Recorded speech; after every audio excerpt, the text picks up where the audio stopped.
हे प्रभो आनंददाता ज्ञान हमको दीजिए। हे प्रभो आनंददाता ज्ञान हमको दीजिए।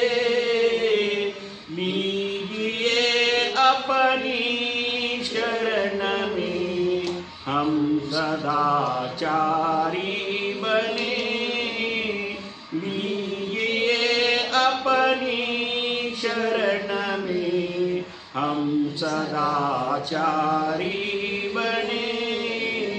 शीघ्र सारे दुर्गुणों को दूर हमें से कीजिए।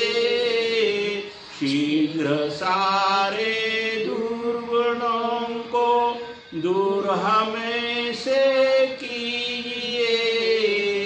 हे प्रभु आनंददाता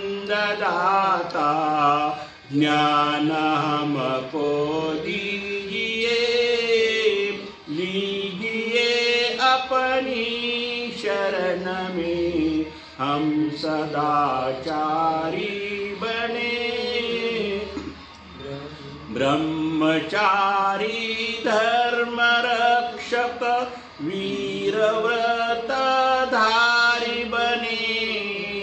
ब्रह्मचारी धर्म रक्षक वीरव्रतधारी बने। हे प्रभु आनंददाता ज्ञान हमको दीजिए। हे प्रभु आनंददाता ज्ञान हमको दीजिए। लीजिए अपनी शरण में हम सदाचारी बने।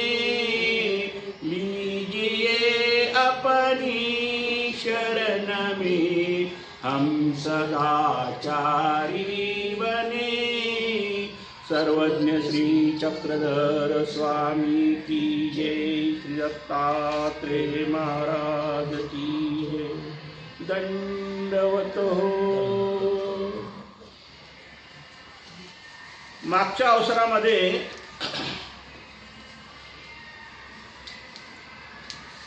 नाथोबाला आमच्या स्वामींनी स्थिती दिली होती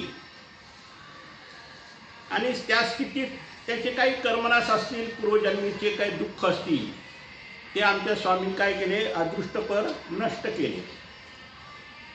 पुढच्या लीळेमध्ये जेची हातरून तेची पांघरून ह्या विषयावर नागदेवाचार्याला निरूपण केलं। त्यानंतर खेईगोईच्या भेटीमध्ये तिला अनुसरण कसं घडलं याबद्दल आमच्या स्वामींनी सविस्तर सांगितलं। तिची काय परिस्थिती होती, ती कशी धर्माला लागली, तिने कसा त्याग केला आणि खेईगोईबद्दल आमच्या स्वामींनी तिचा त्याग केल्याची प्रशंसा केली। म्हणजे अशा प्रकारे आमच्या ह्या मागच्या अवसरातल्या 4 लीळा झाल्या। आता पुढच्या अवसरामध्ये आमचे स्वामी नागदेवाचार्याला काय निरूपण करतात ते आपल्या पुढच्या लीळेमध्ये समजेल। आजची जी लीळा आहे, हा कमळनाभी नावाचा एक ब्राह्मण आमच्या स्वामीच्या दर्शनाला आला होता आणि दर्शनाला आला असताना हा सावखेड्याचा ब्राह्मण होता आणि त्याने दंडोत घालून स्वामींना विनंती केली की जी आम्हाला काहीतरी निरूपण करावे जी। आता आमच्या स्वामीच्या सन्निधानात अनेक भक्त लोक यायचे। सगळेच काय नामधारी किंवा सगळेच काय आपली पंथी असे नव्हते, तर इतर समाजाची, इतर धर्माची लोक सुद्धा यायचे आणि स्वामींना अनेक वेळा प्रश्न बी विचारायचे। तसा हा ब्राह्मण फक्त एवढाच म्हणला की जी मला तुम्ही काहीतरी निरूपण करा। आता काहीतरी निरूपण करा म्हणल्यावर स्वामी जाणून होते या भक्ताची काय अवस्था आहे, त्याची काय अपेक्षा आहे। म्हणून स्वामी काय म्हणतात त्याला की दैवाद्य मार्ग का पुरुषाद्य मार्ग, म्हणजे दैवाद्य भाव का पुरुषाद्य भाव असे दोन प्रकार आहेत भावमध्ये. तर ह्याच्यातला हे आम्ही तुम्हाला सांगू का, तर हे तुम्हाला समजेल का असं स्वामींचा हेतू होता. पण त्याला ते काही समजलं नाही, उमगलं नाही, पण तो फक्त ऐकतच राहिला. पण हे जे निरूपण करायचा जो हेतू होता हा करा नागदेवाचार्याला सांगण्याचा हेतू होता. त्यावर नागदेवाचार्य म्हटले की जी यापूर्वी तुम्ही आम्हाला हे निरूपण केलेलं होतं, पण आता माझी ती मनात आहे, मी ते मनामध्ये संचय करून ठेवलेला आहे.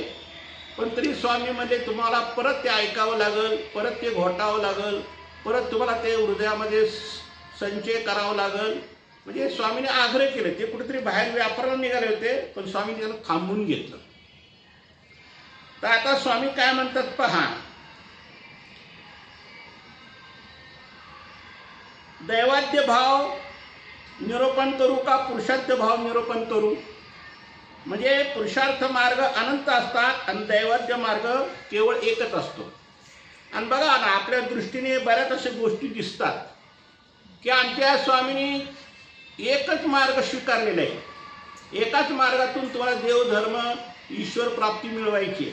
अनेक देवी देवतेची उपासना, अनेक देवी देवतेचे पथ्यपाणी, अनेक देवतेचे नियम, अशा काय जास्त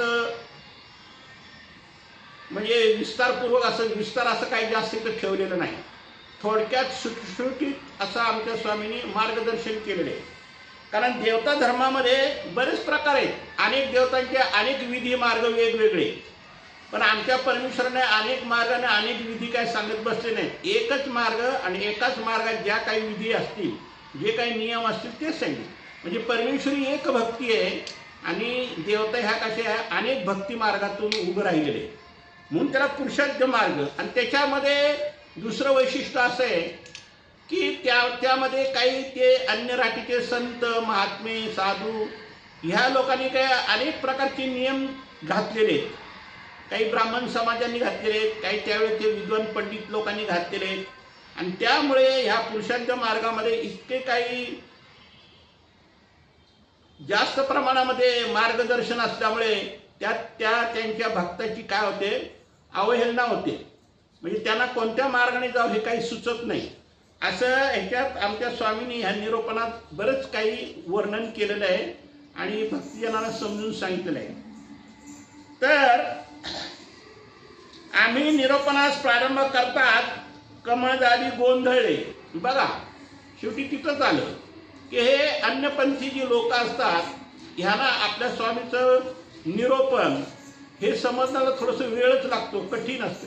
कारण देवता मार्गाचं कथन निरूपण आणि आपल्या ईश्वर मार्गाचं कथन निरूपण मध्ये फरक आहे. तर हा दैवाद्य पुरुषाद्य भाव काही यांच्या ध्यानात येईना. म्हणजे स्वामींना आमचे जे दैवाद्य आणि पुरुषाद्य हे जे दोन प्रकार सांगितले, ह्या दोन प्रकारांनी काय झाले, कमळनाभी थोडेसे गोंधळून गेले. त्यांना काही जिज्ञासा किंवा शंका व्यक्त करावेनात. त्यांना ह्या विषयाबद्दल काही शंका बी करता येणार आणि एवढी जिज्ञासा नाही. ते काय एवढे मोठे विद्वान बी नव्हते. तर देव काय म्हणतात, या जीवाला शंका व्यक्त करून नुसते विषय विचारले असते तरी आम्ही निरूपण केले असते. देव म्हणतात की त्या कमळनाभीने जर आम्हाला काही शंका केली असती, काही जिज्ञासा केली असती तर त्यांना आम्ही खूप समजून सांगितलं असतं.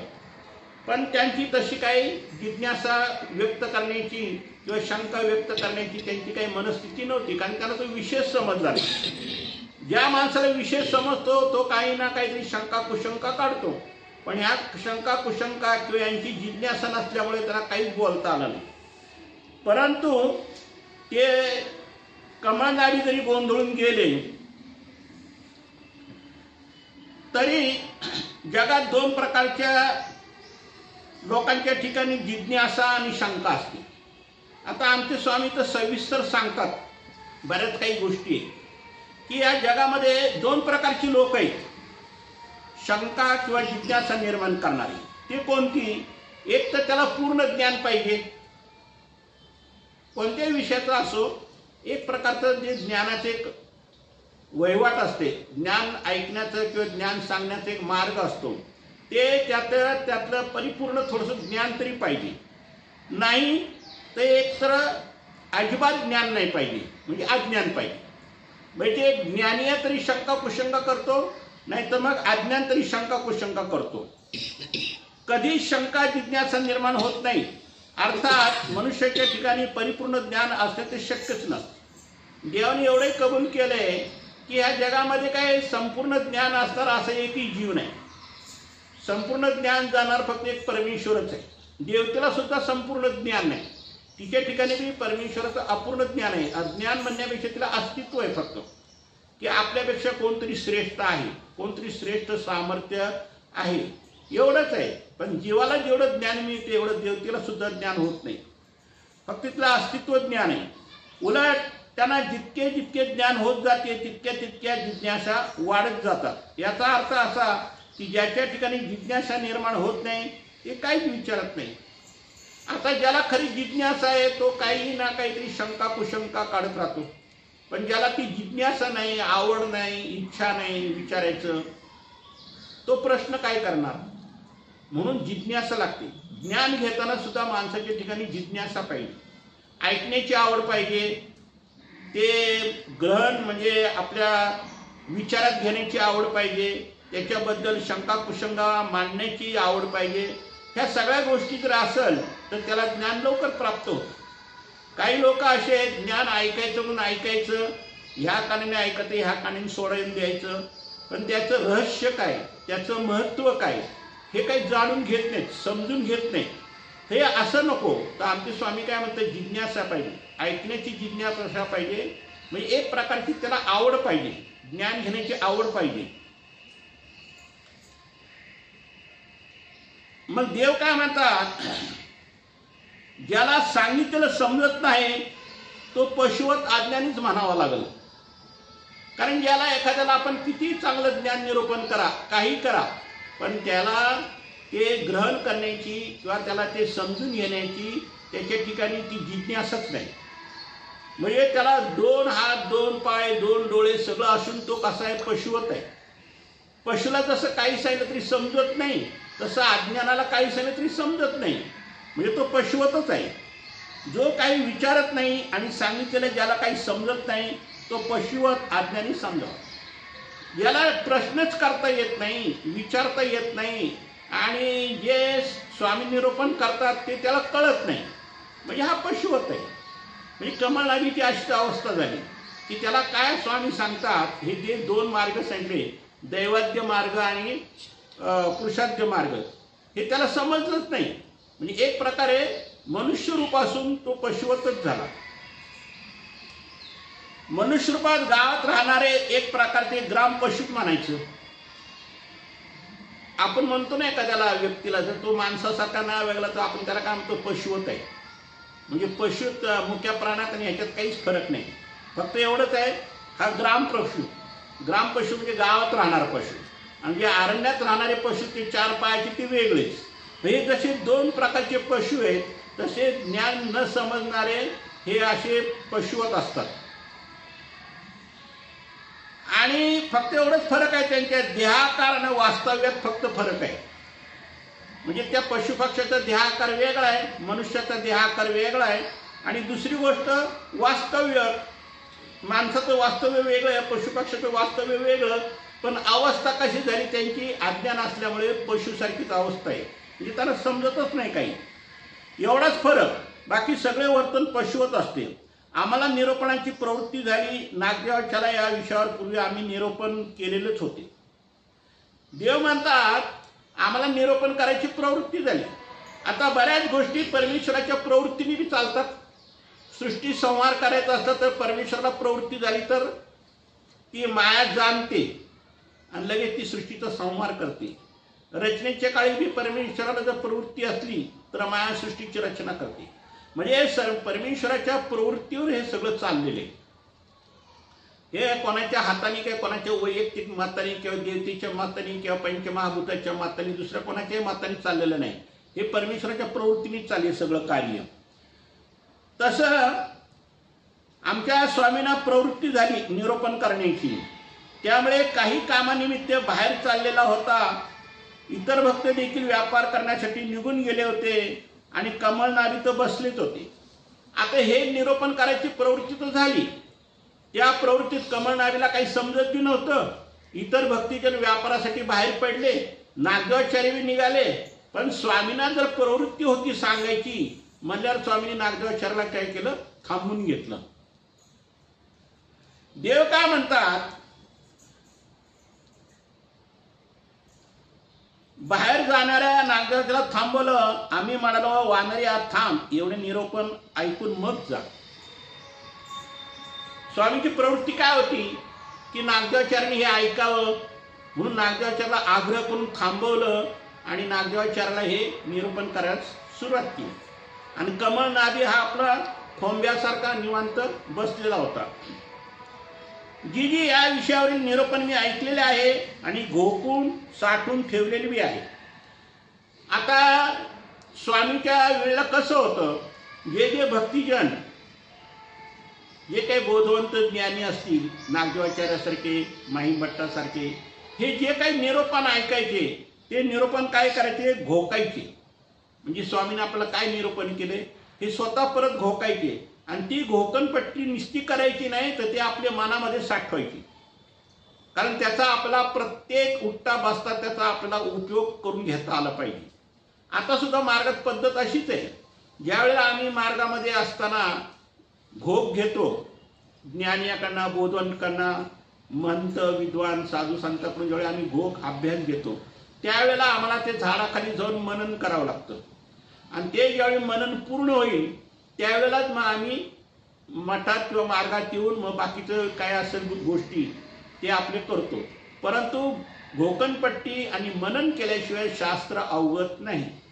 काही लोकांचा समज आहे की एकदा शास्त्र ऐकलं की झालं काम आपलं. तसं नाही.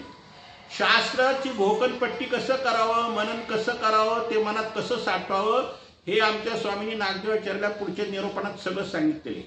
आणि त्याप्रमाणे जर आपण केलं तरच आपला ज्ञान आपल्या हृदयामध्ये ठसल. नाही तर हे ज्ञान कसं आहे, कापूरवत आहे.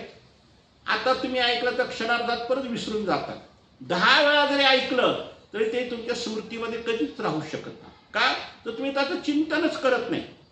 आमचे स्वामी काय म्हणतात, जे तुम्ही शास्त्र ऐकता त्याचं चिंतन झालं पाहिजे. म्हणून बघा बऱ्याच ठिकाणी ज्यावेळेला मोठी पोथी लागते, म्हणजे ज्यावेळी बराच मोठा समाज असतो, जमतो, बरेच संत म्हणते एकत्र येतात, ज्ञान निरूपण होते, ज्ञान निरूपण चर्चा होते. आणि हे सगळं झाल्यानंतर याला मोठा अवसर झाला की नंतर ज्यावेळी सगळे लोक उठून आपापल्या पट्टीवर जातात किंवा परत ते जे कोणत्या मोठ्या अधिकाऱ्यांनी जे काही ज्ञान सांगितलं असेल सभा मंडपात, त्या ज्ञानाचं परत झाडाखाली जाऊन 4 भिक्षुक एकत्र जमून परत एकमेकाशी काय करतात, चिंतन करतात. परत एकमेकाशी चर्चा करतात की गुरुजींनी आपल्याला काय सांगितलं होतं, गुरुजींनी कोणता प्रश्न आपल्याला विचारला होता, आपल्याला गुरुजींकडनं काय उत्तर ऐकायला मिळालं, ह्याला म्हणतात चिंतन. म्हणजे पोथी ऐकल्यानंतर परत दुसऱ्या ठिकाणी जाऊन परत त्याचं घोक मनन चिंतन करणं, एकमेकाला प्रश्न विचारणं, हा सगळ्यात विषय महत्वाचा आहे. आपण काय करतो, एक वेळा पोथी ऐकतो की लगेच आपण आपल्या व्यापाराला धंद्याला लागतो. त्याने पोथी म्हणजे त्याला ते पोथी स्मरणात राहत नाही, त्याला विस्मृती होती. त्याची घोकणपट्टी व्हायला पाहिजे, त्याचं परत परिवर्तन व्हायला पाहिजे, परत त्याच्यावर चर्चा व्हायला पाहिजे.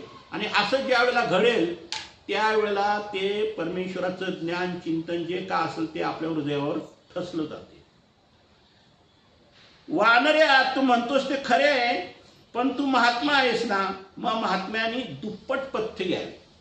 पहा आमच्या स्वामीच्या बोलण्यात हेतू काय की महात्मा आहे, महात्म्याने काय करावं, दुप्पट पथ्य करावं. दुप्पट पथ्य म्हणजे जे काय डॉक्टरने आपल्याला पथ्य सांगितलं असेल त्यापेक्षा बी आपण थोडंसं पथ्य जर कडक पाळलं तर आपला आजार लवकर दूर होईल. तसे ज्ञान आपण ज्यावेळेला ऐकतो त्यावेळेस त्या ज्ञानाचं चिंतन करण्यासाठी परत आपण काय केलं पाहिजे, त्याचं एका ठिकाणी दुसऱ्या ठिकाणी जाऊन परत त्याचं चिंतन मनन केलं पाहिजे. नुसतं एकदा ऐकून भागत नाही, तर त्या विषयाबद्दल 1 वेळा 2 वेळा 3 वेळा 4 वेळाला आपल्याला जेवढं काही चिंतन करता येईल तेवढं जर चिंतन केलं तरच ते पक्क लक्षात राहतं. एकदा ऐकून काही लक्षात राहत नाही. जसं आजारी मनुष्याने वैद्याने दिलेले पथ्य काटेकोरपणे पाळली, त्यापेक्षा दुप्पट पटीने पाळली तर आजारातून तो लवकर मुक्त होतो. त्याचप्रमाणे साधकाने आपल्या हिताचे जे काय आहे त्याविषयी आहे त्यात समाधान मानू नये. पहा, देवाने तेच सांगितलं. देव काय म्हणतात, तुम्ही जे ऐकलं तेवढं समाधान मानू नका, तर जे ऐकलं त्याच्यावर डबल विचार करा, डबल चिंतन करा, डबल चर्चा करा, डबल मंथन करा. म्हणजे तुम्ही मंथन करत राहा. तर मंथन केलं तर ते तुमच्या हृदयामध्ये पूर्ण ठसलं जाईल, ते कधीच पुसलं जाणार नाही. पण तुम्ही जर एकदा जर ऐकलं आणि तो विषय सोडून दिला की ते तुमच्याजवळ थांबत नाही. एखादी क्रिया उत्तरोत्तर कशी उत्तम रीतीने आणि अधिक प्रमाणात करता येईल याविषयी प्रयत्नशील असावे. देवाने हे बी सांगितलं की जो कोणता विषय असेल त्या विषयावर काय केलं पाहिजे, आपण अधिक प्रमाणामध्ये त्याचे प्रयत्नशील आपण त्या विषयाचं काय केलं पाहिजे, चर्चा केली पाहिजे, भोंकटपट्टी केली पाहिजे, मनन केलं पाहिजे, चर्चा केली पाहिजे. तसं जर केलं, याला तुम्ही इतर भाषेमध्ये ना रिव्हिजन, म्हणजे ते सारखं सारखं वाचत राहिलं पाहिजे, तसे सारखं सारखं घोकणपट्टी केली पाहिजे, तर ते शास्त्र तुम्हाला अवघड नाही. तर हे शास्त्र तुम्हाला अवघडणार नाही, कारण हे श्रीमुखीचे शब्द आहेत, ब्रह्मविद्या शास्त्र आहे.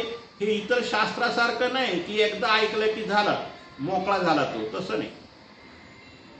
मग देव काय म्हणतात पहा, शास्त्र, अनुताप, चर्या, दास्य, स्मरण, कोणत्याही बाबतीत वारंवार कोणत्याही बाबतीत समाधान मानून स्वस्थ बसून राहू नका. हे जे आहे शास्त्र, अनुताप, चर्या, दास्य, स्मरण, हे एकदाच समाधान नाही मानायचं. ते ह्याच्यामध्ये सतत चिंतनात त्यात राहायचं, सतत त्या मननात पठनात राहायचं. तर हे तुम्हाला शास्त्र अवघड आणि अधिकाधिक प्रमाणात वाढवीत होत जाव्यात. वारंवार शास्त्र ऐकल्याने आणि चर्चा मंत्र केल्याने अपूर्व अर्थाची अनुभूती होते. बघा, इथं देवाने स्पष्ट सांगितले, ज्यावेळेला आपण शास्त्र ऐकतो ते एकदा शास्त्र ऐकल्यानंतर काय होतं, अर्ध लक्षात राहतं ना अर्ध विसरून जातं. मग ते शास्त्र ऐकल्याचा काय उपयोग आहे. म्हणून देव काय म्हणतात, शास्त्र ऐकल्यानंतर त्याचं पुन्हा काय करा, तुम्ही मंथन करा. म्हणजे ते शास्त्र एकदा, दोनदा, तीनदा, 4 वेळा घोकणपट्टी करा आणि मंथन करून जे काय अपूर्व शास्त्र राहिलं असेल ते पूर्ण अनुभूतीला येते, म्हणजे तुमच्या पूर्ण लक्षात येते. एकदा शास्त्र ऐकून लक्षात येत नाही, तर ते शास्त्र 4 वेळा मंथन करताल त्यावेळेस तुम्हाला ते समजेल. आणि शिवाय संदेह गळून पडतात, म्हणजे तुमच्या मनामध्ये काही शंका राहत नाही, कारण त्या शास्त्राची पूर्ण अनुभूती आल्यानंतर ते शास्त्र गळून पडतं काही प्रश्नच येत नाही. मग त्या पुढच्या अधिकरणाने, पुढच्या ज्ञानी आणि किंवा स्वामींनी जे काय आपल्याला निरूपण केलं असेल त्याची पूर्ण अनुभूती आपल्याला येते आणि त्याच्यामध्ये काही संदेह राहत नाही. नित्यनैमित्तिक विधी आचरणाच्या बाबतीत उत्स्फूर्तपणे जास्तीत जास्त विधीचे आचरण करण्याचा प्रयत्न करावा. आता नित्यनिमित्त विधी असते नाही नाही, मग आता निमित्त विधी म्हणजे सगळ्यांसाठी जे आपण करतो, सगळ्यांसाठी ते बी, आणि नित्य म्हणजे आपले नेहमीचं जे काय असेल ते हे नित्यनिमित्त जी विधी आहेत या आचरणाची सुद्धा माणसाला काय राहते, स्फूर्ती राहते. नाही ते एखादा व्यापार केला राहिला बसून, दुसरा व्यापार केला राहिला बसून, त्याचा काही विचारच केला नाही, तर जे आपल्याकडनं घडते ते बरोबर घडते का चुकीचे घडते काय. म्हणून आमचे स्वामी म्हणतात, एका वचनामध्ये म्हटले ना स्वामींनी, काय म्हटले रे, एकीचा व्यापार पुसो पुसो करावा. कारण जीव जात आहे, चुका होणारच, उठता बसता चुका होणार, बोलता चालता चुका होणार आहे की नाही. म्हणून एकीचा व्यापार पुसो पुसो करावा, म्हणजे आपल्यापेक्षा जो कोणी ज्ञानी असेल, कोणी अधिकरण असेल, त्याने विचारपूस करावी, किंवा हे मी करते बरोबर आहे का, माझ्याकडून काही चुकतंय का, जर काही चुकत असेल तर मला सांगा. अशी एक आपल्यामध्ये एक मानसिकता पाहिजे. आता काही लोकांना कसं वाटतं, मी जे करतो ते बरोबर आहे, कशाला लोकांना विचारायची आवश्यकता आहे, तर अशी भावना नाही पाहिजे.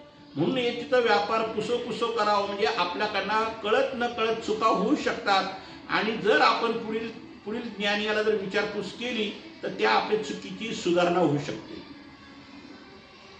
अधिकाधिक अनुताप करावा, अधिकाधिक दास्य करावे, आता काय करतात, काही जीवाचा स्वभाव आहे हा, एक वेळा अनुताप केला की तो थकला जातो, तो जाऊ द्या, आता काय त्याला अनुताप करायचं, बाद झालं. सेवादास्य एकदा केली की त्याला तर जाऊ दे, एकदा सेवादास्य केली आता पण कशाला सेवादास्य करावं. तर देव म्हणतात तसं नाही, तर अधिक अनुताप बी झाला पाहिजे आणि अधिक दास्य बी घडलं पाहिजे. मग ते साधू संतांच्या ठिकाणी दास्य असो, परमेश्वराच्या ठिकाणी दास्य असो, स्थानाच्या ठिकाणी दास्य असो, जिथं जिथं आपलं दास्य घडल ते दास्य अधिकच घडलं पाहिजे. एका दास्यावर किंवा एका याच्यावर समाधान नाही मानायचं. म्हणजे गोमटे होऊन ईश्वराच्या ठिकाणी कणव निर्माण होते. बघा हे लय महत्वाचा विषय. माणसाने कणव निर्माण करणं किंवा परमेश्वराची कणव मिळवणं किंवा ज्याला आपण म्हणतो आभार मिळवणे हे सगळ्यात जास्त महत्वाचे.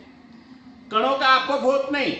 जास्तीत जास्त तुमच्याकडनं अनुताप होईल, जास्तीत जास्त तुमच्याकडनं शास्त्र पठन होईल, जास्तीत जास्त तुमच्याकडनं चर्या होईल किंवा जास्तीत जास्त जो तुमच्याकडनं दास्य घडल, त्यावेळेला कणव उपजली जाते. एकदा करून कणव न उपजली जाते. आणि ज्याला कणव उपजली त्याला कुठंच मरण नाही.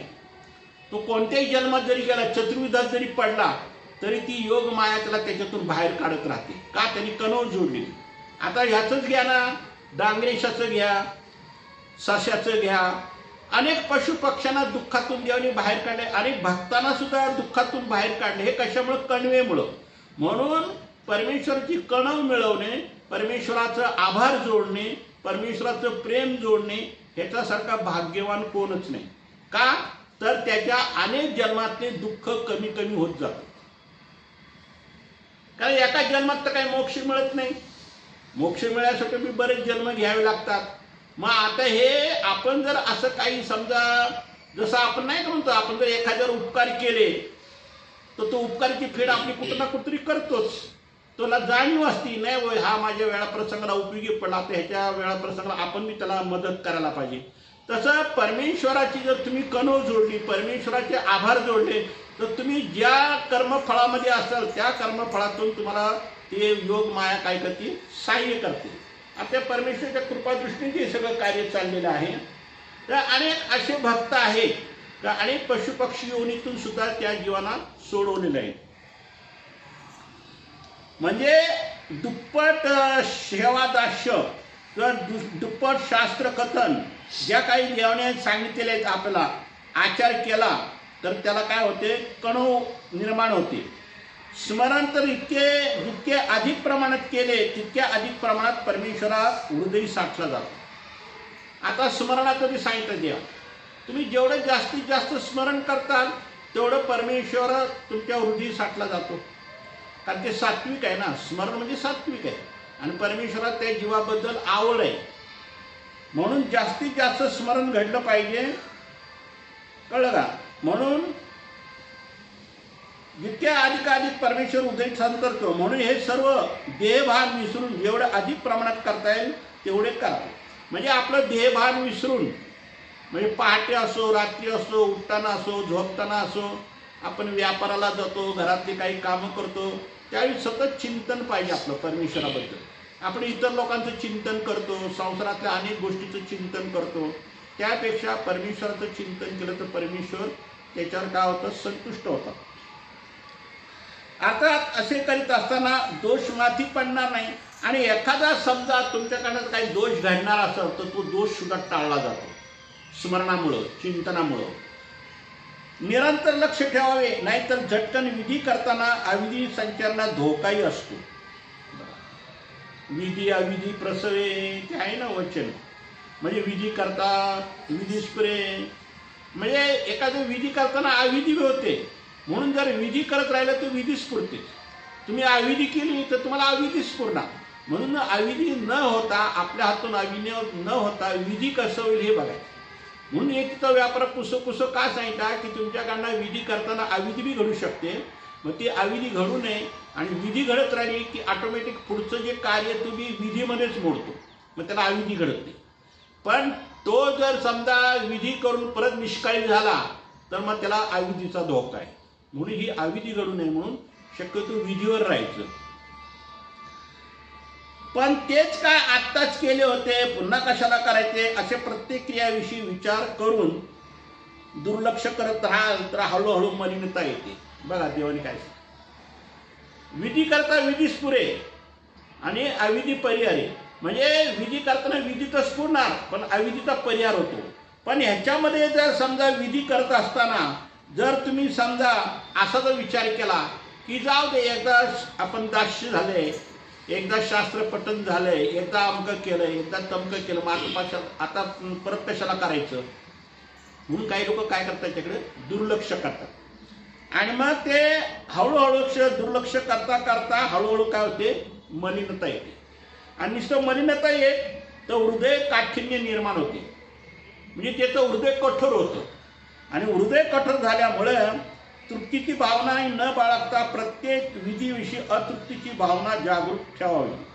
म्हणजे देव काय म्हणतात की विधीवर आपण जर लक्ष ठेवलं तर आपल्याकडनं अविधी तर घडणारच नाही, पण विधीकडे जर आपण लक्ष नाही दिलं, त्याचा विलंब केला, वेळ घालवला, टाइमपास केलं तर अविधी संचरू शकतो आणि तो धर्मावरही जाऊ शकतो. म्हणून विधी करताना विधीच घडल याची दक्षता घ्यावी. आपल्या हातून अविधी घडल ह्याच्याकडे काय केलं पाहिजे, लक्ष दिलं पाहिजे की आपल्या हातून अविधी घडता कामा नये. आणि अविधी जर नाही घडली तर ईश्वर संतुष्ट आहे, अविधी घडली तर धर्मावर घसरायची त्याला भीती आहे. नागदेव आम्ही समजून सांगितले, मग मात्र नागदेव आमच्या प्रवृत्तीस विषय होऊन होकाजी म्हणत एकाग्र होऊन निरोपण ऐकण्यास बसला. हे ज्यावेळेस सगळं आमच्या स्वामींनी त्याला निरोपण केलं की दुप्पट पथ्य म्हणजे जे काही सांगितलंय ना, शास्त्र, अनुताप, चर्या, दास्य, स्मरण हे दुप्पटीने करावं. जसे एखाद्याला प्रमाद घडला त्याला आमच्या स्वामींनी दुप्पट आचार सांगितले, कारण प्रमाद घडला की त्याला ईश्वरता अंतरला, एक सृष्टी त्याला ईश्वरांतरतो, मग सृष्टी शून्य झाली म्हणून त्याला दुप्पट पथ्य त्याला करून त्याला ईश्वराला संतुष्ट करावं लागतं. मग जरी त्याला ईश्वर प्राप्त नाही झाली तरी त्याला देहविद्या होऊ शकते, किंवा त्याला अवघड्यात ठेवतात किंवा कोणत्या ना कोणत्या सुख फळाला पाठवतात, पण त्याला शक्यतो नरकाला चिरा पडतो. परंतु त्याला दुप्पट पथ्य म्हणजे दुप्पट त्याला देवधर्म करावा लागतो. म्हणजे पूर्वी जे काही स्मरण करत असेल त्यापेक्षा जास्त स्मरण करावं लागेल. पूर्वी जे काही शास्त्र मंथन करत असेल ते शास्त्र मंथन त्याला डबल करावं लागेल. म्हणजे प्रत्येक गोष्ट त्याला दुपटीने करावं लागेल. वानर्या ज्याच्या निर्मितीस परमेश्वर कारण असतो त्यास दैवाद्य भाव म्हणतात. दैवाद्य भाव आणि पुरुषाद्य भाव जे आहे ना, ते देव काय म्हणतात की वानर्या ज्याच्या निर्मितीस परमेश्वर कारण असतो त्याला दैवाद्य. म्हणजे परमेश्वराने जे काही भक्तांना अनेक युगामध्ये अनेक वेळा जे काही ज्ञान निरूपण केले तो खरा दैवाद्य भाव आहे आणि तो खरा दैवाद्य मार्ग आहे. म्हणजे परमेश्वराने निरूपण केले हे दैवाद्य मार्ग आहे आणि देवतेने निरूपण केलेलं हे पुरुषाद्य मार्ग आहे. आता इथं काय देवताही मार्गदर्शन करतात, त्या देवतेंची विग्रही मार्गदर्शन करतात आणि ते विग्रहांचे जे भक्त आहेत तेही मार्गदर्शन करतात. म्हणजे त्याच्यामध्ये एवढं विश्लेषण होतं की प्रत्येकजण वेगवेगळं मार्गदर्शन करतो. इथं तसं नाही. इथं म्हणजे परमेश्वर जे काय मार्गदर्शन करेल तोच तो ज्ञानी मार्गदर्शन करेल. ह्याच्यात काही विग्रहाचा काही प्रश्न येत नाही. पण देवता मार्गामध्ये कसे अनेक प्रकारचे विग्रह आहेत. आता आपण ऐकतो ना काही साईबाबा अमके तमके संत, किती अनेक प्रकारचे संत होऊन गेले, किंवा जसं तर राम होऊन गेला, भीष्म होऊन गेला, अनेक विग्रह होऊन गेले. मग ते विग्रहांचं निरूपण वेगळंच, त्या देवतेचं निरूपण वेगळंच. म्हणजे प्रत्येकाच्या निरूपामध्ये फरक पडत जातो. तर तो कसा मार्ग आहे, तो पुरुषाद्य मार्ग आहे. देव सांगतात नाही बघा, ज्याच्या निर्मितीस मनुष्य कारण आहे त्यास पुरुषाद्य मार्ग म्हणतात. मनुष्यच कारण आहे ना. आता बघा ना, देवतेच्या विधीमध्ये किती चित्रविचित्र प्रकार आहेत. आपण डोळ्याही पाहतो, अनेक प्रकारचे त्यांच्यात चित्रविचित्र प्रकार चालतात. तसं आपल्या स्वामींनी चित्रविचित्र प्रकार असे काही सांगितले नाही, सरळ मार्ग सांगितले. पण देवतेच्या विधीमध्ये अनेक फाटेफोड आहेत, अनेक उपासना आहेत, अनेक विधी अविधी आहेत, भरपूर काही प्रकार आहेत. पण त्याच्यामुळं काय होतं, त्यांचे सगळे भक्त गोंधळले जातात. कारण हे मनुष्याने तयार केलेले आहेत ना.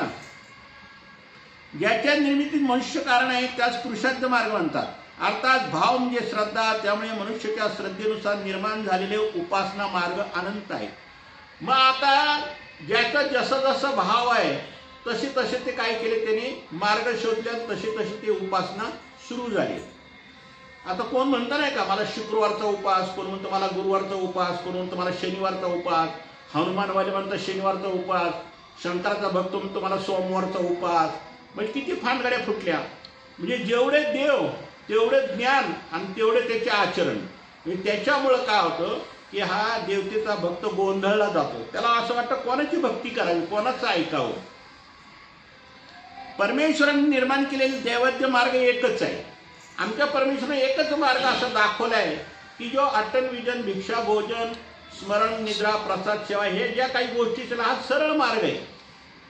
ह्याच्यात काय अनेक परमेश्वराने मार्ग फोडलेले नाहीत, किंवा मायेने मार्ग फोडले नाहीत, की माणसाने मार्ग फोडलेले नाहीत, किंवा काहीच नाही. पण पुरुषार्थ मार्गामध्ये अनेक विग्रहाचे मार्गदर्शन वेगळे, मनुष्याचे, संतांचे, देवतेचे सगळे मार्गदर्शन वेगळे वेगळे, म्हणून तो पुरुषार्थ मार्ग आहे. आणि त्या पुरुषार्थ मार्गामध्ये राजस तामस क्रिया जास्त आहे. आमच्या परमेश्वराच्या मार्गदर्शनामध्ये फक्त सात्विक क्रिया आहे. त्याच्यामुळे आपल्याला स्वस्थता लागते. आणि देवतेची जी भक्ती आहे ही त्रिगुणात्मक आहे. परमेश्वराची भक्ती कशी आहे, सगुण निर्गुण भक्ती आहे, म्हणजे त्याला म्हणतो सात्विक भक्ती. त्याच्यामुळे दैवाद्य मार्ग आणि पुरुषार्थ मार्गामध्ये जमीन आसमानाचा फरक आहे. असे दोन मार्ग सांगितले. परमेश्वराने निर्माण केलेले दैवाद्य मार्ग एकच असतो. परमेश्वराचे स्वरूपच ज्ञानमय असल्यामुळे, तो सदा सर्वज्ञ असल्यामुळे कोणत्याही सृष्टीत, कोणत्याही युगात, कोणत्याही परमेश्वरावर निरूपण केलेले ज्ञान उपासना मार्ग एकच. बघा आता आमच्या श्रीकृष्ण महाराजांनी जे ज्ञान निरूपण केलेलं आहे तेच आमच्या चक्रधर स्वामींनी ज्ञान निरूपण केलेलं आहे, तेच आमच्या दत्तात्रय प्रभूंनी ज्ञान निरूपण केलेलं आहे. पण प्रत्येकाच्या युगायुगानुसार प्रत्येकाला अस्तिपरी सांगितलेली आहे. म्हणजे आचरण कसं करावं. म्हणजे ज्याला आपण म्हणतो ना हिंसा किंवा नरकाची हे जे दोन वाट आहेत, ह्या दोन वाटातून अलिप्त कसं राहावं किंवा सप्तव्यसनातून कसं अलिप्त राहावं, हे चारही युगामध्ये, ह्या तिन्ही युगामध्ये, त्रेतायुग, द्वापरयुग आणि कलियुग, ह्या तिन्ही युगामध्ये जे परमेश्वर अवतार घेतात त्यांचं ज्ञान एकच आहे. त्यांचं ज्ञान काही भिन्न नाही. तसं देवतेचं नाही. देवतेचं सगळं त्रेतायुगाचं ज्ञान वेगळं. द्वापारात यज्ञ करा म्हणणार, त्रेतायुगात आई भक्ती, आईची, वडिलाची, भावाची भक्ती करा म्हणणार आहे ना. आणि कलियुगामध्ये तिन्ही स्थानाची करता, कर्मभूमी, अष्टजीवनी, अंतर, म्हणजे तीन युगात तीन प्रकारच्या भक्ती आल्या. पण आमचं परमेश्वराचं तसं नाही. परमेश्वराच्या तिन्ही युगामध्ये एकच भक्ती आणि एकच मार्ग आणि एकच निरूपण आणि एकच ज्ञान आहे. त्याच्यामुळं हा आपला ईश्वरी मार्ग सोपा आहे आणि देवतेचा मार्ग अवघड असून शिवाय त्याला कायमचं सुख बी नाही. ते क्षणिक सुख आहे, परत ती देवता त्याला नरकात ढकलते. जसं कोणत्या युगात परमेश्वराने निरूपण केलेले ज्ञान उपासना मार्ग एकच आहे, त्यात अणुरेणूचा सुद्धा फरक पडत नाही. म्हणजे एक किंचित बी फरक नाही. तोच परमेश्वर प्राप्तीस एकमेव मार्ग आहे. आणि परमेश्वराचा प्राप्तीचा मार्ग बी कसा आहे, एकमेव आहे. जीवानी जोडलेले अनंत प्रकारची संत असंत कर्मे, त्यांच्या लेपामुळे भोगावे लागणारे अनंत प्रकारचे कर्मभोग, व्यावहारिक क्रिया, धर्म, मंत्र, सामर्थ्य, देवतांचे, विग्रहाचे, विद्यावंताचे क्रीडणे, भैर्या, स्वाभाविक वर्तन, त्रिगुणात्मक असंख्य भेदामुळे जोडलेले अनंत गुणदोषामुळे अनंत काळापासून पुरुष निर्मित असंख्य उपासना मार्ग निर्माण झाले. बघा इथे देवाने स्पष्ट सांगितलं, ह्या विग्रहाने एक सांगायचं, त्या विग्रहाने एक सांगायचं, ह्या देवतेने एक सांगायचं, त्या देवतेने एक सांगायचं, ह्या संतांनी एक सांगायचं, त्या संतांनी एक सांगायचं. म्हणजे असे असंख्य ज्याला आपण म्हणतो ना. आता थोडक्यात सांगायचं म्हणजे आपलं परमेश्वराचं ज्ञान जे आहे ते भेदवादी आहे. भेदवादी याचा अर्थ काय, भेद म्हणजे देवता आणि परमेश्वरी भिन्न आहे का नाही. देवतेमध्ये तसं नाही, ते तर अभेदवादीच आहे, म्हणजे सगळं एकच. मग त्याच्यामध्ये अहम ब्रह्मास्मी आले, त्याच्यामध्ये तुमचे विषयवादवाले आले, अनेक प्रकारचे वादस्थळी लोक आहेत तिथं, आणि अनेक प्रकारचे वादस्थळी असून अनेक प्रकारच्या देवतेची उपासना आहे, विग्रहाची उपासना आहे, अनेक भक्ती मार्ग वेगवेगळे भिन्न भिन्न आहे. आणि हा जो, आणि त्यात काही मनुष्याने आणि काही त्यात निर्माण केलेले दुसरा प्रकार तो वेगळा. हे एवढा हा सगळा गोंधळ असल्यामुळे तो देवतेचा भक्त गोंधळून जातो. स्वतः तुकाराम महाराजांनी सुद्धा कबूल केले या गोष्टी, की ह्या देवता भक्तीमध्ये इतकं छिन्न विषण्ण प्रकार आहे की त्याच्यात मी सुद्धा गोंधळून गेलो की कोणाची भक्ती करावी आणि कोणाचा धावा करावा. म्हणजे त्यांचे सुद्धा भक्त काही वेळेला गडबडले जातात. पण त्या जीवाचा जर काही ज्ञानाचा अधिकार आला की तो समजून जातो की ह्याच्यात काहीतरी गडबड आहे, म्हणून तो त्याच्यातून बाहेर पडायचा प्रयत्न करतो. आणि असे मग देवता भक्तीतून बरेच जीव आपल्या ईश्वर मार्गाला येतात. पण त्याचाही त्याला अधिकार लागतो. जोपर्यंत त्याचा ज्ञानाचा अधिकार येत नाही, पर्याय येत नाही, तोपर्यंत तो इकडे तो येऊ शकत नाही. ज्या दिवशी त्याचा ज्ञानाचा पर्याय येईल, ज्ञानाचा अधिकार येईल, तर तो ऑटोमॅटिक देवता भक्ती सोडून तो ईश्वर भक्तीला लागतो. जीवानी जोडलेले अनंत प्रकारची संत असंत कर्मे, त्रिगुणात्मक असंख्य भेदामुळे जोडलेले अनंत गुणदोषामुळे अनंत काळापासून पुरुष निर्मित असंख्य उपासना मार्ग निर्माण झाले. आणि देवता भक्ती त्रिगुणात्मक आहे. महादेव तामस, विष्णू राजस, आणि विष्णू सात्विक, आणि ब्रह्मदेव राजस. म्हणजे देवता सुद्धा काही एक प्रकारचे आहेत का? देवता सुद्धा त्रिगुणात्मक आहेत. ह्या बी राजस तामस आहेत. परमेश्वर तसं नाही. परमेश्वर रजतमापासून अलिप्त आहे. परमेश्वर फक्त सात्विक आहे. आणि सात्विक ज्ञानातूनच याला सात्विक कर्मफळ म्हणजे ईश्वर प्राप्ती होऊ शकते. तसं देवतेचं नाही. प्रत्येकाच्या ठिकाणी पूर्वसंस्कारामुळे तशा तशा श्रद्धा दृढ झाल्या असतात आणि मग त्याचा प्रगट होत असल्यामुळे प्रत्येकजण आपापले मत ठामपणे प्रगट करण्याचा प्रयत्न करतो. आता देवता भक्तीमध्ये कसं आहे, ज्याला जसं जसं ज्ञान होईल तसं तसं तो काय करतो, आपल्या ज्ञानानुसार लोकांना मार्गदर्शन करतो. आता ते साईबाबा सांगणार एक वेगळा, वारकरी संप्रदाय सांगणार वेगळा, त्यांच्यात भरपूर संप्रदाय आहेत. नाथ संप्रदाय सांगणार वेगळा. म्हणजे प्रत्येक संप्रदायांचे अनुष्ठान, विधी अविधी, मार्गदर्शन हे त्रिगुणात्मक असल्यामुळं प्रत्येक जीव त्या मार्गाने जाणारा काय होतो, गोंधळून जातो. परंतु शेवटी ते संत असंत लेप जोडल्यामुळे त्यांना संत असंत दुःख बी भोगावे लागतात.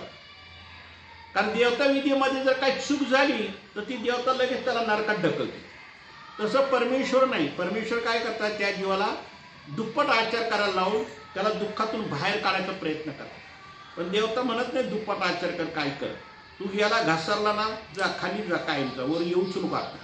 पण परमेश्वर तसं नाही. परमेश्वर या जीवाला नरकात जात असला, नित्य नरकातल्या जीवाला सुद्धा परमेश्वर वाचवतात. ज्याला नित्य नरक झाले, विश्वहानन घडले, असे सुद्धा जीव परमेश्वर काय करतात, ईश्वर मार्गाला जातात. बघा ना महादेव भक्ताचं, अहो शस्त्र घेऊन तो स्वामीवर धावतो, म्हणजे नित्य नरकाचीच चाल होती की नाही. मग त्या नित्य नरकातून त्याला उलट प्रेमाचा उपाय घडला. त्यांनी देवासाठी आपलं देहत्याग केलं, पाण्यात उडी टाकली, नदीत उडी टाकली, देहत्याग केलं. म्हणजे जो नित्य नरकाला जाणार जीव होता त्याला उलट परमेश्वराने काय केलं, त्याला प्रेमाला योग्य केलं. म्हणजे इतकं परमेश्वर त्या जीवाचं रक्षण करतात. तशी देवता नाही करत. तुम्ही देवतेचं कसं आहे, एकदा त्या जीवाकडला दोष घडला की तो घसरगुंडीला लागला. तशा श्रद्धा दृढ झालेल्या असतात, मग ते प्रगट होत असतात, आपले मत समाजात लागतात, स्वतंत्र मार्ग निर्माण करतात. अशा प्रकारे असंख्य परस्पर विरोधी धारणा समाजात रूढ आहेत.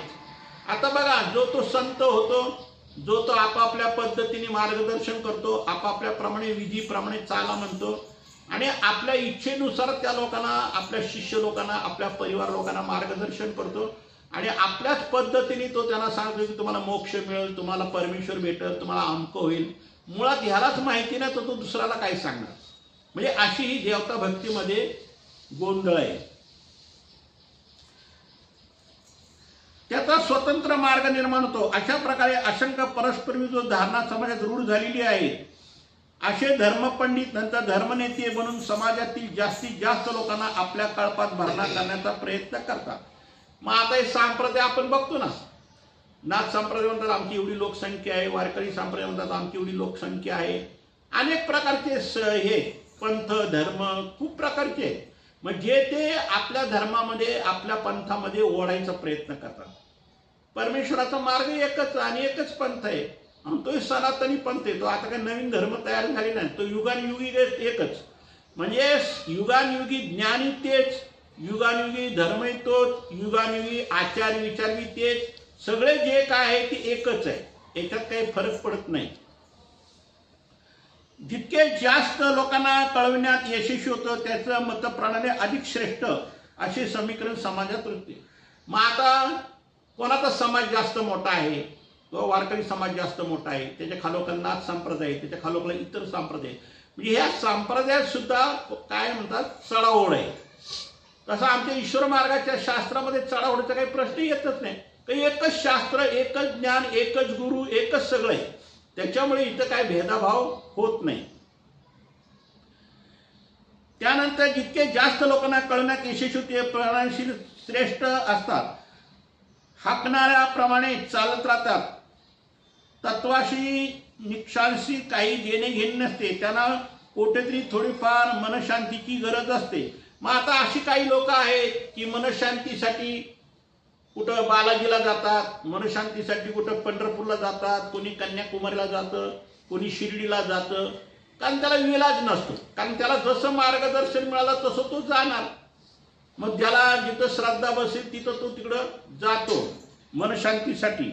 व्यावहारिक लाभाची आवश्यकता असते, त्याच्यामुळे अधिकच ऐहिक लाभ प्राप्त होईल याच्या मागे तो पळतो. आणि व्यावहारिक सुख पाहिजे, धन पाहिजे, पैसा पाहिजे, घर पाहिजे, दार पाहिजे. अनेक काही अडचणी असतील, त्या अडचणीतून त्याची मुक्तता व्हावी, सुटका व्हावी. म्हणून तू ह्या देवतेला जातो, ह्या देवतेतून नाही गुण आला तर दुसऱ्या देवतेला, दुसऱ्या देवतेकडे गुण आला तर तिसऱ्या देवतेला. आता तुम्ही बघा ना, कित्येक असे अन्य भक्त आहेत की ते एका देवाची भक्ती नाही करत. ज्या देवाची श्रद्धा असेल तिथं करतात आणि त्या देवतेपासून जर त्याला काही जरी यश नाही दिसलं की तो दुसऱ्या देवतेच्या पाया पडायला जातो. म्हणजे प्रत्येक देवतेच्या ठिकाणी त्याची श्रद्धा भिन्न भिन्न होत जाते. दुसरा प्रकार देवतेच्या विद्यावंतामुळे प्रस्थापित झालेल्या सिद्धांतामुळे तयार झालेला असतो. आता इथे विद्यावंताचं घेतले. आता विद्यावंत बी खूप प्रकारचे आहेत. जेवढे देवता तेवढे विद्यावंत.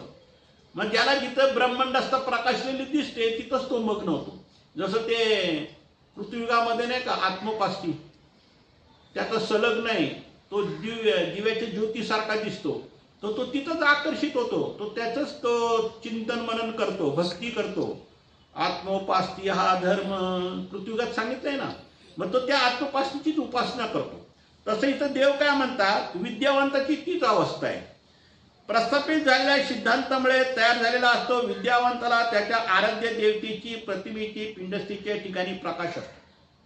आता ज्या देवतेचा विद्यावंत असेल आणि ज्या देवतेची पिंडस्थ प्रकाशली असेल त्या प्रकाशल्या पिंडस्थामध्येच तो काय होतो, मग्न होतो. त्याला वाटतं हाच माझा देव आहे. म्हणजे त्या पिंडस्थातच तो काय होतो, ते भक्ती मार्गाला लागतो. तिच्यात ईश्वर भाव असतो. अंतपर्यंत त्याची श्रद्धा आराध्य देवतेची ठिकाणी दृढ राहावी म्हणून सृष्टी कार्यात तशी व्यवस्था आहे. आणि मग सृष्टीची व्यवस्था बी आहे की देवता भक्ती करणारा देवतेच्या मार्गाला जातो, ईश्वराची भक्ती करणारा ईश्वर मार्गाला जातो. आणि ज्या देवतेची भक्ती करेल ती देवता फळ देते. कारण हा काय एका देवतेची भक्ती करत नाही, प्रत्येक जण वेगवेगळ्या देवतेची भक्ती करतो. आता 33 कोटी देवता आहेत. मग आता कोण शंकराला प्रसन्न करतो, कोण तुमच्या मारुतीला प्रसन्न करतो, कोण रामाला प्रसन्न करतो. ज्याला जेवढे देव आठवतात, जेवढे देव दिसतात, जेवढे त्याला गुरुकडे मार्गदर्शन होतं तेवढं तो देवांच्या मागं पळतो. अंतपर्यंत त्याची श्रद्धा आराध्य देवता दृढ राहावी म्हणून सृष्टी कार्यात तशी व्यवस्था आहे. परंतु त्यामुळे होते काय, प्रत्येक विद्यावंत आपल्या प्रकाशित देवतेला ईश्वर समजून उपासना करीत असतो. जसं आत्मोपास्ती आहे, हा जसं तो आत्मेची उपासना करतो, संलग्नाची उपासना करतो किंवा मायेची उपासना करतो, तसं प्रत्येक ज्या ज्या जीवाला ज्या ज्या देवतेचं ज्ञान झालं त्या त्या देवतेची तो उपासना करतो. तोच ईश्वर आहे असं मानून आत्मानुभूती नावावर ठामपणे प्रकाशित करतो. त्यामुळे वेद काळापासून प्रत्येक देवतेला कोणी ना कोणी ईश्वराचे रूप देऊन तिच्या आराधनाचे मार्ग निश्चित केले आहे. आता आपण ऐकलं नाही का, त्रेतायुगात कैलास वैकुंठची भक्ती करणारे लोक आहेत, कलियुगात कर्मभूमी अष्टभूमी अंतराची भक्ती करणारे आहेत, ते याग म्हणजे स्वर्ग द्वापार युगात. म्हणजे ज्याची जिथं जिथं श्रद्धा आहे, जिथं जिथं भावना आहे, तिथं तिथे ते भक्ती करतात आणि त्या त्या भक्तीप्रमाणे ती देवता त्याला काय करते, फळ देते. पण त्याला ईश्वर प्राप्ती नाही होत, ते देवतेची फळं होतात. त्या स्पर्धेतून पुन्हा आपली देवता ईश्वर आहे अहमिका सुरू झाली आणि पुन्हा तितकेच मार्ग धर्माच्या नावाने रूढ झाले. अनंत मार्ग चालत आले, निर्माण होत आहेत आणि पुढे होतच नाही. देव काय म्हणतात की जितक्या देवता, जितके विद्यावंत, जितके विग्रह, जितके त्यांची गुरु मार्गदर्शन करणारे, तितके त्यांचे धर्मन पंथन ते सगळं आचार विचार तितक्या प्रकारचे सगळं होतात.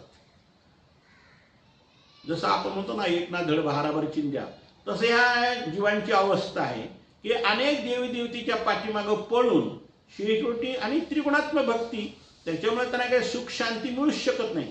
सुख शांती कधी मिळते, ज्यावेळी तुमच्या ठिकाणी सात्विक भक्ती असेल त्यावेळेस तुम्हाला सुख शांती मिळणार.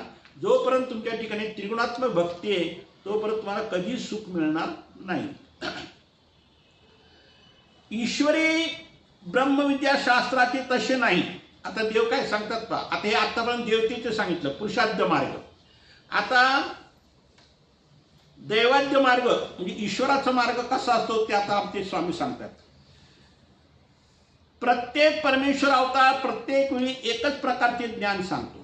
बघा, भगवद्गीतेमध्ये सुद्धा ब्रह्मविद्या शास्त्राचं ज्ञानाचं निरूपण आहे.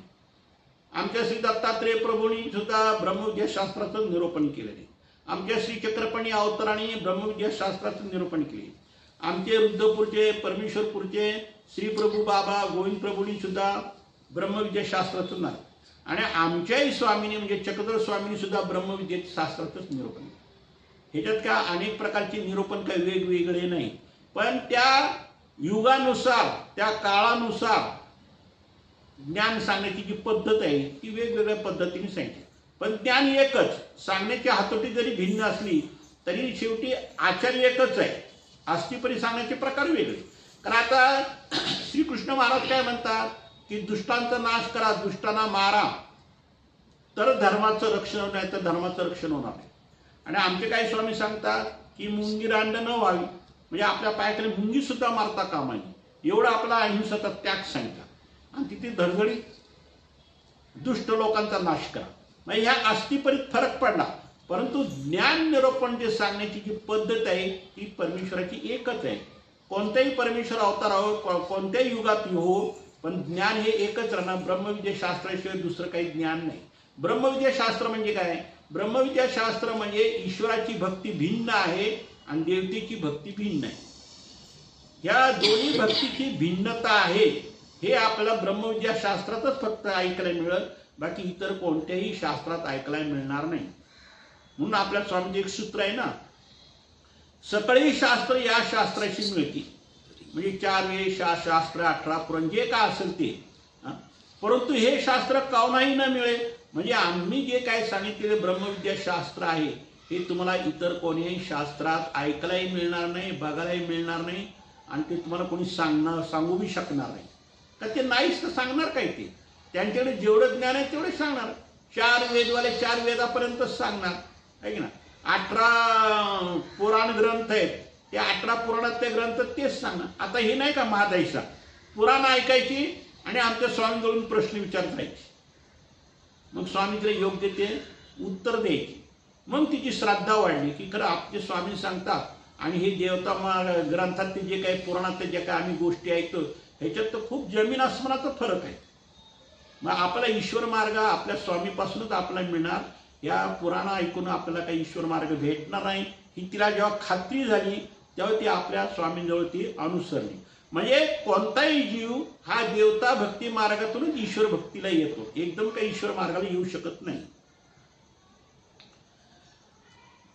प्रत्येक परमेश्वरावरता प्रत्येक वेळी एकाच प्रकारचे ज्ञान सांगतो, तेच यथार्थ असते, मुक्तिदायक असते आणि सत्य असते आणि सनातन असते. बघा, आमच्या स्वामींनी काय सांगितलं की प्रत्येक युगामध्ये प्रत्येक अवतार जे ज्ञान सांगतात ते ज्ञान कसं यथार्थ अर्थ याचा योग्य ज्ञानच सांगणार, अयोग्य कोणताही अवतार तुम्हाला सांगणार नाही.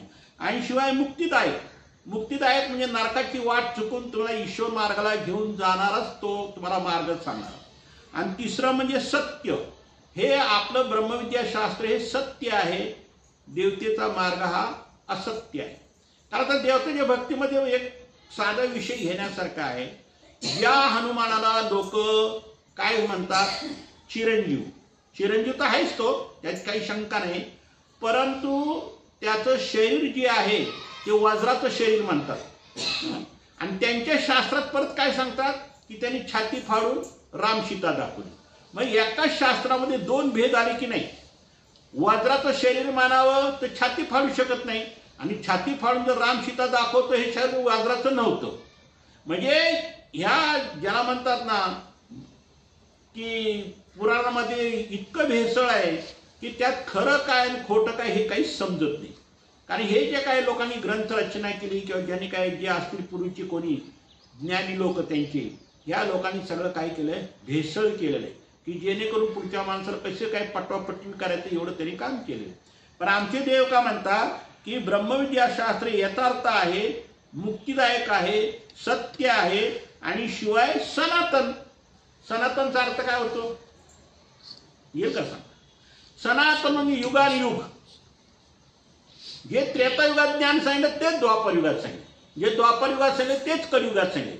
परत दुसऱ्यांदा सृष्टी संहारून परत कृतयुग त्रेतायुग द्वापरयुग जरी सुरू झालं तरी ज्ञान तेच राहणार.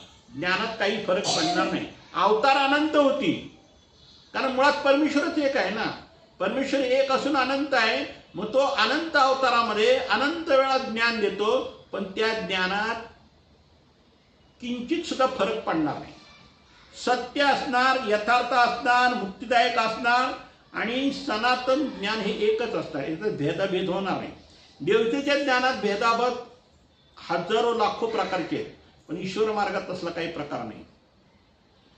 असे असले तरी त्याचे कालांतराने शकले उडवण्यास प्रारंभ होतो. आता बघा, देवाने एवढे कबूल केले. आपल्या देवराटीत सुद्धा असा प्रकार व्हायला लागलाय आणि कर्मराटीत सुद्धा असा प्रकार व्हायला लागलाय की लोक मग काय करतात. आता भगवद्गीतेतच घ्या ना, की भगवद्गीता ही श्रीकृष्ण महाराजांनी ब्रह्मविद्या शास्त्राच्या आधारे निरूपण केले.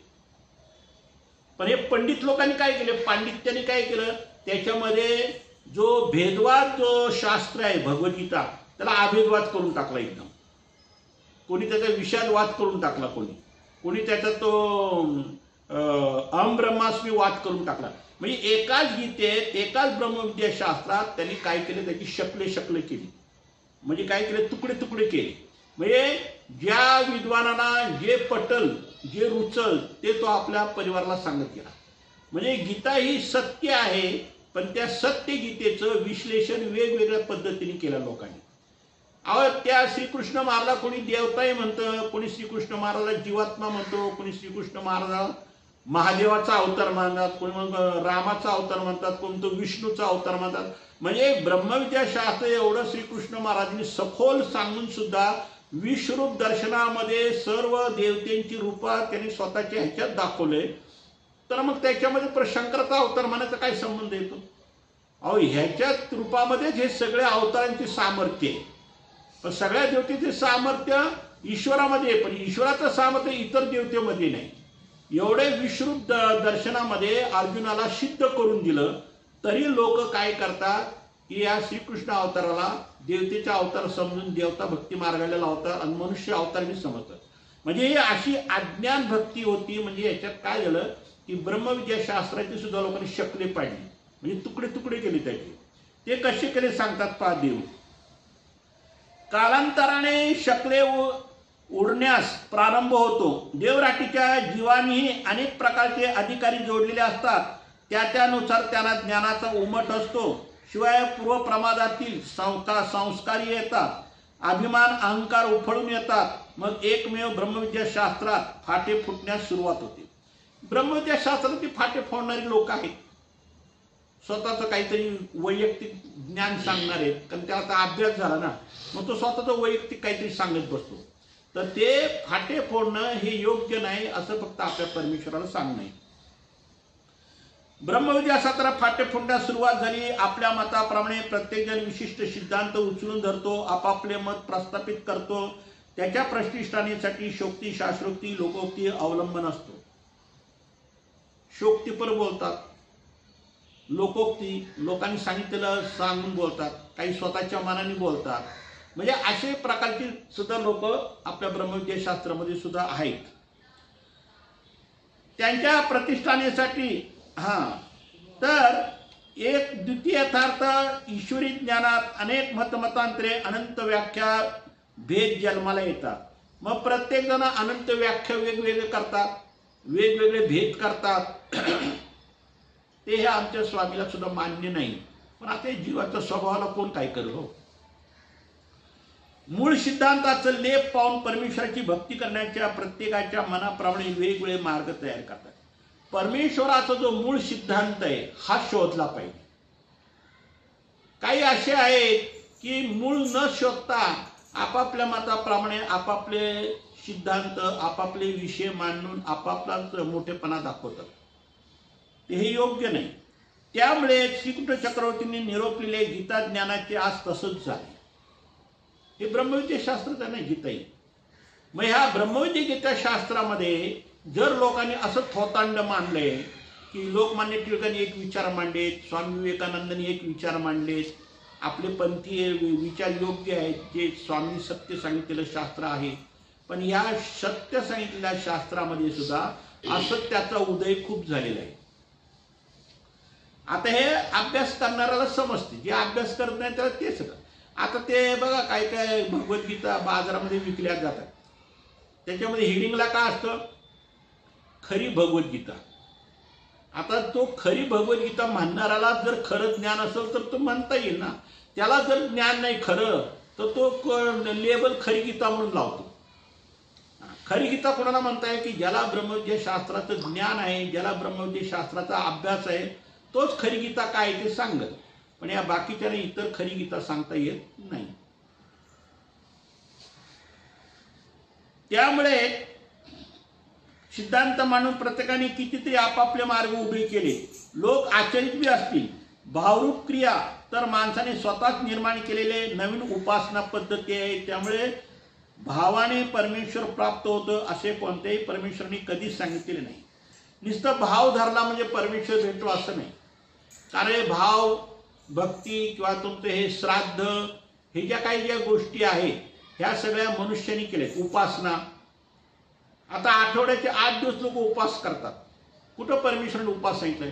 उलट मेकरला आमच्या स्वामींनी काय सांगितलं बोनोबाईला, की श्रीकृष्ण चक्रवर्तीचा जन्म झाला तेव्हा काय देवकी मातेने काय उपवास धरला होता, तेव्हा तुम्ही गोकुळाष्टमीचा उपवास करता.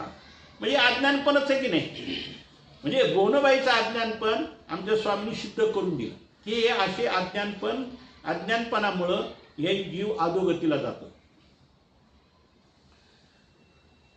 तर नुसत्या भावाने परमेश्वर प्राप्त होत नाही. परमेश्वरने असं कधी सांगितलं नाही. भावाबरोबर परमेश्वराचं यथार्थ ज्ञान बी पाहिजे. नुसती अंधश्रद्धा काही कामाची नाही. भाव, भक्ती, श्रद्धा आहे ही गोष्ट ठीक आहे, पण ते ज्ञानयुक्त पाहिजे. अज्ञानयुक्त जर भाव, भक्ती, श्रद्धा असेल तर त्याचा काही उपयोग नाही. म्हणून देव म्हणतात भावाबरोबर परमेश्वराचं यथार्थ ज्ञान पाहिजे. त्यात तो अधीन व्हायला पाहिजे. त्यात त्यांनी अवंचकत्व दास्य केले पाहिजे. एवढ्या ह्या गोष्टी गरजेच्या आहेत. नाही तर लोक म्हणतात हो त्याचं लय भाव आहे, त्याची लय भक्ती आहे, त्याला लय देवाची आवड आहे. अरे हो, आवड आहे, भक्ती आहे, भाव आहे, श्रद्धा आहे, सगळं मान्य आहे. पण ज्ञानयुक्त आहे का? नाही, अज्ञानयुक्त. मग तो देवतेलाच परमेश्वर म्हणतो आणि परमेश्वराला देवता म्हणतो. मग तो अज्ञानयुक्त भाव, श्रद्धा, भक्ती काय कामाची? काही नाही. परंतु समाजात विविध प्रकाराने भावरूप भक्तीचा प्रकार हा रूढ झाले आणि समाजामध्ये हाच लय प्रकार वाढलाय. कोणता प्रकार वाढलाय? भाव, भक्ती, उपासनाच प्रकार वाढले, पण ते अज्ञानपूर्वक वाढले.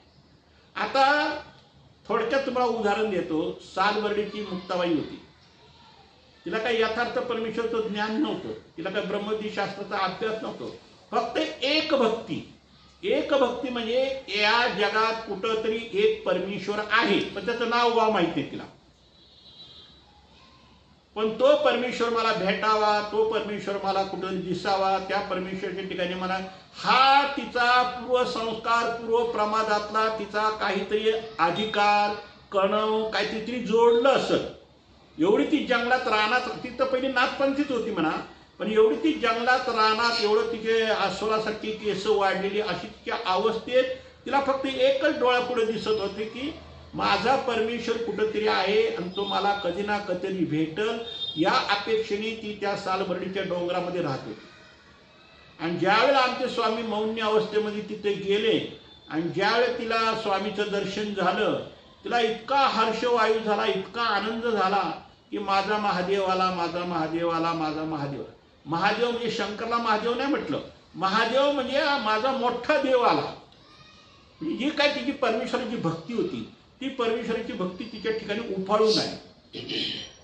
आणि मग तिने आमच्या स्वामीची आपल्या गुंफेत नेऊन ती पिंडाचीच पूजा करत होती ना, पण तिचा तो अधिकार आला, ज्ञानाचा अधिकार म्हणा किंवा ईश्वर प्राप्तीचा अधिकार म्हणा, कोणता का विना अधिकार, पूर्व प्रमादातीच होती. तिलाही ध्येयविद्याच झाली ना शेवटी, म्हणजे ती पूर्व प्रमादीच होती. म्हणजे असे काही जीव आहे की देवता भक्तीत जरी असले तरी ईश्वरी मार्गाला येऊन ईश्वर त्यांना आपल्या मार्गाला आणून त्याला ध्येयविद्या देऊन त्याला पुढे ईश्वर प्राप्तीला योग्य करतात. परत पुढचे ध्येय त्याला ज्ञान देऊन त्याचा उद्धार करतात. तर जसं आता डांगरेशला ध्येयविद्या झाली, सशाला ध्येयविद्या झाली, मुक्ताबाईला ध्येयविद्या झाली, अनेक असे भक्त आहेत ध्येयविद्या झालेले. तर परमेश्वर काय करतात, ह्या चतुर्विधात पडलेल्या जीवांना सुद्धा बाहेर काढण्याचा प्रयत्न करतात आणि ध्येयविद्या देऊन या सृष्टीपर्यंत ते राहतात. आणि या सृष्टीनंतर पुढच्या सृष्टीमध्ये त्यांना ज्ञानाचा पर्याय आणला की ज्ञानाचा पर्याय देऊन त्यांचा ज्ञान देऊन आचरण करून त्यांचा उद्धार करतात. तर अशा प्रकारे आजच्या लीळामध्ये दैवाद्य मार्ग आणि पुरुषाद्य मार्ग ह्याचं खंडन केलेलं आहे की दैवाद्य मार्ग म्हणजे ईश्वरी मार्ग आणि पुरुषाद्य मार्ग म्हणजे पुरुषांनी काढलेले मार्ग किंवा तो धर्म पंथ किंवा देवतेचे मार्ग, ते हे त्रिगुणात्मक भक्ती आहे. आणि आमची ईश्वराचं भक्ती मार्ग हा निर्गुण सत्व भक्ती आहे. तर असे दोन भक्ती मार्गाचे भेद कसे आहेत हे नागदेवाचार्याला आमच्या स्वामींनी समजून सांगितलं. म्हणजे ते कमळनाभी यांना त्यातला काही विषय समजला नाही, पण ते फक्त ऐकत राहिले. पण ह्याचं मर्म जास्त करून आमच्या नागदेवाचार्याला समजलं. म्हणून अशा प्रकारे हे निरूपण आमच्या स्वामींनी 2 वेळा नागदेवाचार्याला केलं. तर हे आजचं जे लीळा किंवा आजचं जे काय आपण ऐकलेले आहे हेचं सुद्धा तुम्ही चिंतन करा, मनन करा, पठन करा. तर हे सुद्धा शास्त्र तुम्हाला अवगल आणि हे शास्त्र तुमच्या हृदयात ठसल. आणि आत्ता सांगितलेल्या शास्त्राप्रमाणे आपण आपलं आचरण ठेवायचं आणि दुप्पट आचार करायचा. दुप्पट आचार म्हणजे जास्त प्रमाणात स्मरण, जास्त प्रमाणात दास्य, जे काय दुप्पट शास्त्र पठन मनन करणं, हे जे काय आमच्या स्वामींनी निरूपण केलेले हे जर आपण दुप्पट पथ्य केलं तर परमेश्वर आपण नक्की सहाय्य करेल. सर्वज्ञ श्री चक्रधर स्वामी की जय. दंडवत हो.